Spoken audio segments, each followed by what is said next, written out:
രാജ്യവിരുദ്ധ ശക്തികൾക്കും അവർക്ക് കുടപിടിക്കുന്നവർക്കും ഇനി അത്ര നല്ല കാലമല്ല. പാർലമെന്റിന്റെ വർഷകാല സമ്മേളനം ജൂലൈ 20 തുടങ്ങാനിരിക്കെ രാജ്യത്തെ മതമൗലികവാദികളുടെ ചങ്കിടിപ്പ് കൂട്ടുന്ന രണ്ട് കിടിലൻ ബില്ലുകളായിട്ടാണ് കേന്ദ്ര സർക്കാർ കളത്തിലിറങ്ങുന്നത്.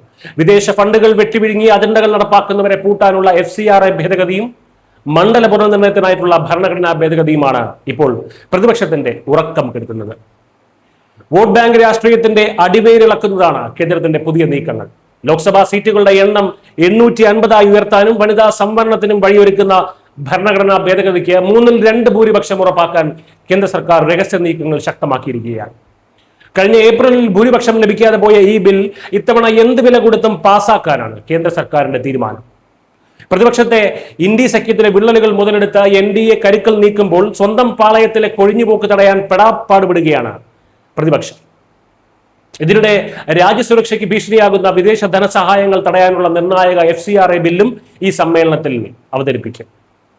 മുൻപ് ചില സംസ്ഥാനങ്ങളിലെ തെരഞ്ഞെടുപ്പ് മുന്നിൽ കണ്ടും ചില സംഘടനകളുടെ എതിർപ്പിനെയും തുടർന്ന് മരവിപ്പിച്ച FCRA ബില്ലാണ് ഇപ്പോൾ നിയമത്തിൽ കൃത്യമായ മാറ്റങ്ങൾ വരുത്തി തിരികെയെത്തുന്നത്.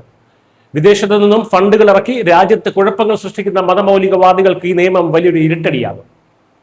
ഇതിനു പുറമെ ദേശീയ ഗീതമായിട്ടുള്ള വന്ദേ മാതരത്തെ അപമാനിച്ചാൽ കടുത്ത ശിക്ഷ നൽകുന്ന ബില്ലും ജനന മരണ രജിസ്ട്രേഷനുകൾ കർശനമാക്കുന്ന ബില്ലും ഇതോടൊപ്പം പരിഗണനയിലുണ്ട്. ഈ നിർണായക നീക്കങ്ങളെല്ലാം കണ്ടിട്ട് പ്രതിപക്ഷ നിരയിൽ ഇപ്പോൾ വലിയൊരു അങ്കലാപ്പാണ്, വെപ്രാളമാണ്.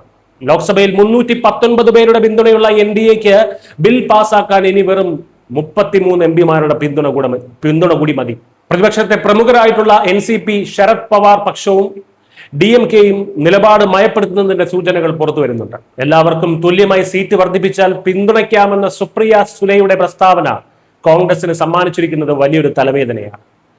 മുൻപ് തോളോട് തോൾ ചേർന്ന് നിന്ന് തൃണമൂൽ കോൺഗ്രസിന്റെ ലോക്സഭയിലെ അംഗബലം കുറഞ്ഞതും DMK അകലം പാലിക്കുന്നതുമൊക്കെ പ്രതിപക്ഷത്തിന്റെ പ്രതീക്ഷകളെ അക്ഷരാർത്ഥത്തിൽ തകിടം മറിക്കുകയാണ്.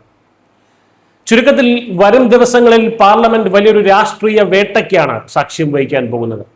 വിദേശ ഫണ്ടിന്റെ പിൻബലത്തിൽ രാജ്യത്ത് തങ്ങളുടെ താല്പര്യങ്ങൾ നടപ്പാക്കുന്നവർക്കും അവരുടെ വോട്ട് ബാങ്കിനായി സംരക്ഷിക്കുന്നവർക്കും ഈ വർഷകാല സമ്മേളനം നൽകുന്നത് കൃത്യമായിട്ടുള്ള മുന്നറിയിപ്പാണ്.